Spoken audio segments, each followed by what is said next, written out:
ദൈവത്തിൻ്റെ അതിപരിശുദ്ധ നാമം വാഴ്ത്തപ്പെടുമാറാകട്ടെ. കർത്താവിൻ്റെ മാറ്റമില്ലാത്ത വചനവുമായി വീണ്ടും നിങ്ങളുടെ മുമ്പാകെ നിൽക്കുവാൻ ഇടയാക്കുന്ന ദൈവകൃപയുടെ മുമ്പിൽ ഞാൻ വീണ്ടും വളരെ വിനയത്തോടെ ശിരസ്സ് നമിക്കുന്നു.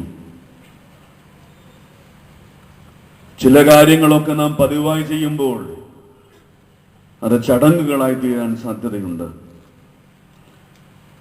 കൺവെൻഷനുകളിലും ഈ വലിയൊരു അപകടമുണ്ട് എന്ന് വിശ്വസിക്കുന്ന വ്യക്തിയാണ് ഞാൻ.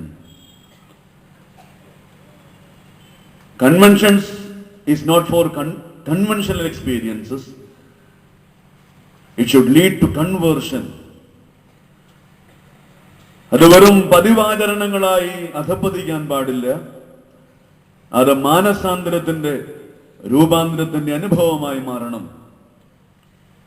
ഈ ഒരു ചിന്തയോടും പ്രാർത്ഥനയോടും കർത്താവേ, ഇന്ന് കേൾക്കുന്ന വചനം ഞങ്ങളുടെ ജീവിതത്തിന്റെ രൂപാന്തരത്തിന് കാരണമായി ഭവിപ്പാൻ സ്വർഗമേ സഹായിക്കണമേ എന്നുള്ള ആത്മാർത്ഥമായ പ്രാർത്ഥനയോടെ ഈ രാത്രി വചനത്തിന് കാതോർക്കുവാൻ ദൈവം നമ്മെല്ലാവരെയും സഹായിക്കട്ടെ എന്ന് ഞാൻ പ്രാർത്ഥിക്കുന്നു. 17-ാമത്തെ വയസ്സിൽ മാരകമായ ബോൺ ക്യാൻസർ ബാധിച്ച് മരണത്തോട് മല്ലടിച്ച ഒരു സാധുവായ മനുഷ്യനാണ് പീറ്റർ. തിരുവല്ല സ്വദേശിയാണ്. മാതാപിതാക്കൾ പറഞ്ഞു, ഇനിയും ഈ മകൻ ജീവിക്കുമോ എന്ന് സംശയമാണ്. അത്ര ഗുരുതരമായ അവസ്ഥയിൽ മരണം മുഖാമുഖം കണ്ടു കഴിയുന്ന ഈ മനുഷ്യൻ തന്റെ ജീവിതത്തിന്റെ കുറവുകളെല്ലാം മനഃപൂർവ്വമായി ഏറ്റുപറഞ്ഞു. 17 വയസ്സ് മാത്രം പ്രായം. കർത്താവേ, എന്റെ കാലുകൾക്ക് നീ സൗഖ്യം നൽകിയാൽ എന്റെ ആയുസ്സിന്റെ അന്ത്യം വരെയും നിന്റെ സുവിശേഷവുമായി നിന്റെ സാക്ഷിയായി ജീവിക്കുവാൻ എന്നെ പൂർണ്ണമായി അങ്ങയുടെ കരങ്ങൾ അർപ്പിക്കുന്നുവെന്ന് ആ മരണക്കിടക്കയിൽ ഈ ഭക്തൻ തീരുമാനമെടുത്തു. ആ പ്രാർത്ഥന സ്വർഗം കേട്ടു. മാരകമായ ബോൺ ക്യാൻസറിൽ നിന്ന് JV പീറ്ററിനെ ദൈവം വിടുവിച്ചു. അത്ഭുതകരമായി വിടുവിച്ചു. എത്രയോ മനോഹരമായ ഗാനങ്ങൾ ഈ ഭക്തൻ എഴുതിയിട്ടുണ്ട്. ഏകദേശം 350-ലധികം ഗാനങ്ങൾ എഴുതിയിട്ടുണ്ട് JV പീറ്റർ. എല്ലാ ഗാനങ്ങളുടെ പിന്നിലും തീവ്രമായ ദൈവാനുഭവത്തിന്റെ കഥയുണ്ട്. തുടർന്ന് തന്റെ ശുശ്രൂഷയിൽ പ്രതികൂലങ്ങൾ ഏറെ അഭിമുഖീകരിക്കേണ്ടി വന്നു JV പീറ്ററിന്. ഭാര്യ, 3 മക്കൾ. ഭാര്യയും 3 മക്കളും വർഷങ്ങൾക്ക് മുൻപ് കടുത്ത വിഷപ്പനി ബാധിച്ച് ഭാര്യയും മക്കളും തളർന്നുപോയി. അദ്ദേഹം ഒഴികെ വീട്ടിലുള്ള 4 പേരും രോഗബാധിതരെ കിടക്കയിലായി. എന്തു ചെയ്യണമെന്നറിയില്ല. വിദഗ്ധമായ ചികിത്സ കൊടുക്കുവാനുള്ള സംവിധാനങ്ങൾ സാമ്പത്തികമായി തന്റെ കയ്യിലില്ല. പ്രാർത്ഥനയല്ലാതെ മറ്റു മരുന്നൊന്നുമില്ല. ഉള്ളരി കൊണ്ട് കഞ്ഞി ഉണ്ടാക്കി ഈ ഭക്തൻ തന്നെ അവർക്ക് വിളമ്പിക്കൊടുക്കും. ഭാര്യയും മക്കളുടെ അരികിൽ പോയി രാത്രിയുടെ യാമങ്ങൾ പ്രാർത്ഥിക്കും. ദിവസങ്ങൾ കഴിയുന്തോറും ഭാര്യയ്ക്കും കുഞ്ഞുങ്ങൾക്കും ഒരു ഭേദവും ഉണ്ടായില്ല. ഒരു രാത്രി ദൈവസന്നിധിയിൽ പ്രാർത്ഥിക്കുമ്പോൾ ഭക്തന്റെ അടുക്കൽ ദൈവം ഇങ്ങനെ ഇടപെട്ടു. JV പീറ്ററിനോട് കർത്താവ് ഇങ്ങനെ പറഞ്ഞു, അല്ലയോ മകനെ, നീ നിരാശപ്പെടേണ്ട. നിന്റെ ഭാര്യ മരിക്കില്ല. ഈ ദേശത്ത് പലരും ഈ വിഷപ്പനി ബാധിച്ച് മരിച്ചിട്ടുണ്ടാവും. നിന്റെ ഭാര്യയും മക്കളും ആരും മരിക്കില്ല. നീ അങ്ങനെ ഓർത്ത് വിഷമിക്കേണ്ട കാര്യമില്ല. ഇതെന്തിനാന്ന് ചോദിച്ചു കഴിഞ്ഞാൽ, നിന്നെ കുറെ കൂടെ ശക്തമായി എന്റെ കരങ്ങളിൽ ഒരു ആയുധമായി ഉപയോഗിപ്പാൻ എനിക്ക് നിന്നെ കുറിച്ചൊരു പദ്ധതിയുണ്ട്. അതിനായി നിന്നെ രൂപപ്പെടുത്താൻ വേണ്ടി മാത്രമാണ് ഈ ശോധന എന്ന് നീ കണ്ടാൽ മതി. ഭാരപ്പെടേണ്ട, ഭയപ്പെടേണ്ട. ദൈവത്തിന്റെ ശബ്ദം ബിംബമായി കേട്ട മനുഷ്യൻ ആ രാത്രിയിൽ തന്റെ മുറിയുടെ മൂലയ്ക്കുള്ള ഗിറ്റാറ് തന്റെ കയ്യിൽ എടുത്തു വെച്ചു.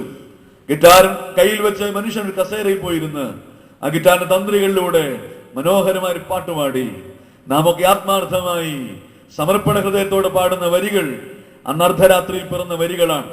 ഭാര്യയും 3 മക്കളും വിഷപ്പനി ബാധിച്ച് വളരെ മരണാസന്നരായി കിടക്കുമ്പോൾ ഭക്തനായ JV പീറ്റർ കസേരയിൽ അർദ്ധരാത്രിയിൽ ഇങ്ങനെ പാടി, തിരുക്കരത്താൽ വഹിച്ചു എന്നെ തിരുഹിതം പോൽ നടത്തണമേ, കുശവൻ കൈ കളിമണ്ണു ഞാൻ അനുദിനം നീ പണിയണമേ. കുശവൻ കൈ കളിമണ്ണു ഞാൻ അനുദിനം നീ പണിയണമേ. ഹല്ലേലൂയ. ദൈവത്തിന് നന്ദിയോടെ സ്തോത്രം. എന്നെ കേൾക്കുന്ന ദൈവജനമേ, കഴിഞ്ഞ രാത്രി ഞാൻ പ്രാരംഭത്തിൽ പറഞ്ഞ സത്യം വീണ്ടും പറയട്ടെ.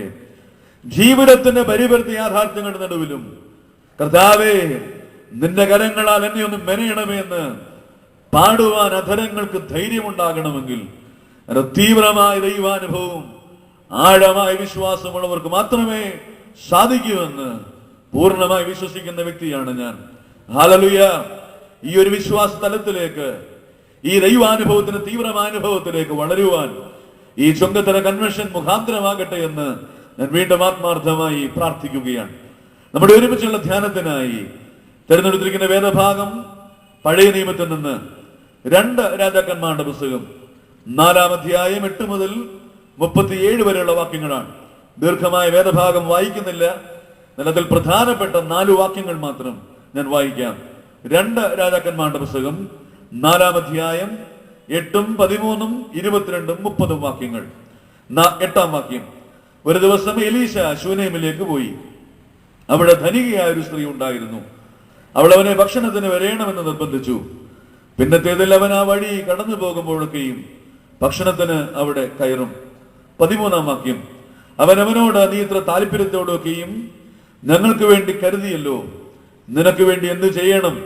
രാജാവിനോടോ സേനാധിപതിയോടോ നിനക്ക് വേണ്ടി വല്ലതും പറയേണ്ടതുണ്ടോ എന്ന് നീ അവളോട് ചോദിക്ക എന്ന് പറഞ്ഞു. അതിനവൾ, ഞാൻ സ്വജനത്തിന് മധ്യേ വസിക്കുന്നു എന്ന് പറഞ്ഞു. 22-ാം വാക്യം. അതിനവൻ, പിന്നെ അവൻ തന്റെ ഭർത്താവിനെ വിളിച്ചു, ഞാൻ വേഗത്തിൽ ദൈവപുരുഷൻ എടുക്കലോളം പോയി വരേണ്ടതിന് എനിക്കൊരു ബാല്യക്കാരനെയും ഒരു കഴുതയും അയച്ചു തരണമേ എന്ന് പറഞ്ഞു. 30-ാം വാക്യം കൂടെ. എന്നാൽ ബാലന്റെ അമ്മ, യഹോവയാണ്, നിന്റെ ജീവനാണ്, ഞാൻ നിന്നെ വിടുകയില്ല എന്ന് പറഞ്ഞു. അങ്ങനെ അവൻ എഴുന്നേറ്റ് അവളോടുകൂടെ പോയി. തലകളെ വണക്കാം, പ്രാർത്ഥിക്കാം. നിൻവചനം ധ്യാനിക്കുമ്പോൾ എൻ ഹൃദയം ആശ്വസിക്കും. കൂരിരുളിൽ പാഴ്വരെ ദീപമതാ നിൻമൊഴികൾ. കൂരിരുളിൽ താഴ്വരെ ദീപമതാ നിൻമൊഴികൾ. തിരുക്കരത്താൽ വഹിച്ചു എന്നെ തിരുഹിതം പോൽ നടത്തണമേ. കുശവൻ കൈ കളിമണ്ണു ഞാൻ അനുദിനം നീ പണിയണമേ. കുശവൻ കൈ കളിമണ്ണു ഞാൻ അനുദിനം നീ പണിയണമേ. ഞങ്ങളെ അതിവാത്സല്യമായി സ്നേഹിക്കുന്ന ഞങ്ങളുടെ ദൈവമേ, സ്വർഗീയ പിതാവേ, ഞങ്ങൾ പാടിയ പാട്ടിന്റെ വരികൾ ഞങ്ങളുടെ ഹൃദയത്തിന്റെ വാഞ്ചയാകുവാൻ, ഞങ്ങളുടെ ജീവനത്തിന് തീരുമാനമാകുവാൻ കർത്താവ് ഞങ്ങളെ സഹായിക്കണമേ എന്ന് ഞങ്ങൾ അങ്ങയോട് പ്രാർത്ഥിക്കുന്നു. കർത്താവെ, കുശവന്റെ കയ്യിലെ കളിമണ്ണ് പോലെ കർത്താവെ ഞങ്ങളെ നിന്റെ കരങ്ങളിലേക്ക് പൂർണ്ണമായി ഏൽപ്പിക്കുവാൻ ഈ രാത്രിയിലെ വചന കേൾവി മുഖാന്തരമാകണമേ എന്ന് പ്രാർത്ഥിക്കുന്നു. കളിമണ്ണിന് സ്വതവേ യാതൊരു ഭംഗിയുമില്ല, മനോഹാരിതയില്ല, ആകൃതിയില്ല. എന്നാൽ ആ കളിമണ്ണ് വെയിലേറ്റാൽ വിണ്ടു കീറുന്ന, മഴ പെയ്താൽ ചെളിയാകുന്ന ഈ കളിമണ്ണ് ഒരു നല്ല കുശവന്റെ പണിശാല എത്തപ്പെടാൻ ഭാഗ്യമുണ്ടായാൽ കുശവനതിനെ അനുഭവസമ്പന്നമായ തന്റെ കരം കൊണ്ട് മനോഹരമായി കുഴച്ച് പദം വരുത്തി തന്റെ മനസ്സിനിണങ്ങിയ പാത്രമാക്കിയതിനെ മെനയുമല്ലോ കർത്താവേ. നല്ല കുശവനായ അങ്ങയുടെ പണിശാല എത്തപ്പെടുവാൻ ഞങ്ങൾക്ക് നൽകിയ ഭാഗ്യപദവിക്കായി നന്ദിയോടെ ഞങ്ങൾ അങ്ങേ സ്തുതിക്കുന്നു കർത്താവേ. ഈ പണിശാലയിൽ നിന്റെ വചനത്തിനു മുമ്പാകെ ഇരിക്കുമ്പോൾ നിന്റെ മുറിവേറ്റ കരങ്ങളൊന്ന് പണിയപ്പെടുവാൻ, ഒന്ന് മെനയപ്പെടുവാൻ കർത്താവെ ഞങ്ങളുടെ ജീവനങ്ങളെ ഈ രാത്രി കർത്താവ് സന്ദർശിക്കണമേ എന്ന് ഞങ്ങൾ അങ്ങയോട് പ്രാർത്ഥിക്കുന്നു കർത്താവേ. ദൈവമേ, മനോഹരമായ മാനപാത്രങ്ങളായി ദൈവമേ രൂപാന്തരം പ്രാപിപ്പാൻ കർത്താവ് ഞങ്ങളെ സഹായിക്കണമേ എന്ന് ഞങ്ങൾ അങ്ങയോട് പ്രാർത്ഥിക്കുന്നു. അനുഗ്രഹിക്കപ്പെട്ടവരായി മടങ്ങുവാൻ, നിന്റെ വചനത്താൽ സ്പർശിക്കപ്പെട്ടവരായി, നിന്റെ വചനത്താൽ സ്വാധീനിക്കപ്പെട്ടവരായി, നിന്റെ വചനത്താൽ രൂപാന്തരം പ്രാപിച്ചവരായി മടങ്ങിപ്പോകുവാൻ കർത്താവ് സഹായിക്കണം. സ്വർഗം ഞങ്ങൾക്ക് മീതെ തുറന്നു വയ്ക്കണം കർത്താവേ. ദൈവമേ, ഞങ്ങൾ ആരും അനുഗ്രഹിക്കപ്പെടാതെ മടങ്ങുവാൻ ഇടയാകരുതെന്ന് പ്രാർത്ഥിക്കുന്നു. ബലഹീനനെ ആരും കാണരുത്. ക്രൂശിക്കപ്പെട്ട കർത്താവിനെ മാത്രം ഈ രാത്രി ഉയർത്തി കാണിക്കുവാൻ, ദൈവമേ, അങ്ങയുടെ ശബ്ദം മാത്രം ദിനം കേൾക്കുവാൻ കർത്താവ് സഹായിക്കണമേ. മഹത്വമെല്ലാം കർത്താവിന്. മശിഹായുടെ നാമത്തിൽ പ്രാർത്ഥിക്കുന്നു. കരുണതോ നീ കേൾക്കുമാറാകണമേ. ആമേൻ. ദൈവപുരുഷനായ എലീശയും ധനികയായ ശൂനേംകാരത്തി സ്ത്രീയും. എലീശ ദൈവപുരുഷനാണ്, മാൻ ഓഫ് ഗോഡ്. ഇസ്രായേലിലെ ആബേൽ മഹേല എന്ന പട്ടണത്തിലെ ധനികനായ കർഷകൻ നാഭാത്തിന്റെ മകനാണ് എലീശ. ഹോരേബ് പർവ്വതത്തിൽ അപ്പന്റെ കൃഷിസ്ഥലത്ത് കാളയെ കൊണ്ട് നിലപൊഴുതു മറിക്കുമ്പോഴാണ് ദൈവം എലീശയ്ക്ക് പ്രത്യക്ഷനായി എലീശയോട് ഇങ്ങനെ സംവാദിച്ചു: എലീശേ, നിന്നെ എനിക്ക് ആവശ്യമാണ്. നീ നന്നായി കൃഷി ചെയ്യുന്നതായ വ്യക്തിയാണ്. നിലം ഉഴുതുമറിക്കുവാൻ പ്രത്യേക പ്രാവീണ്യമുള്ളവനാണ്. നീ ഇന്ന് വരെ ഉഴുതുമറിച്ചത് നിന്റെ അപ്പന്റെ നിലങ്ങളെയാണെങ്കിൽ ഞാൻ നിന്നെ വിളിക്കുന്നത് ഇസ്രായേൽ ജനതയുടെ ഹൃദയങ്ങളെ ഉഴുതുമറിക്കാൻ വേണ്ടിയാണ്. എനിക്ക് വേണ്ടി, വീണ്ടെടുപ്പിന് വേണ്ടി, രക്ഷയ്ക്ക് വേണ്ടി ജീവനങ്ങൾ രൂപാന്തരപ്പെടുത്തുവാനുള്ള വലിയ നിയോഗം ഞാൻ നിങ്ങളെ ഏൽപ്പിക്കുന്നു എന്ന് പറഞ്ഞ് ദൈവം തമ്പുരാൻ വിളിച്ച് വേർതിരിച്ച വ്യക്തിയാണ് എലീശ. പേരിനൊരു അർത്ഥമുണ്ട്. God is salvation. ദൈവം രക്ഷയാകുന്നു എന്നാണ് ആ പേരിന്റെ അർത്ഥം. എത്ര വിശുദ്ധനായ ഒരു മനുഷ്യൻ. 9-ാം വാക്യത്തിൽ നാം അത് വായിക്കുന്നുണ്ട്. അതൊരു സ്ത്രീയുടെ സാക്ഷ്യമാണ്. എന്താണ് അവൾ പറയുന്നത്? കൂടെ കൂടെ ഈ വഴി കടന്നു പോകുന്ന ഇയാൾ വിശുദ്ധനായ ഒരു ദൈവപുരുഷനെന്ന് ഞാൻ കാണുന്നു.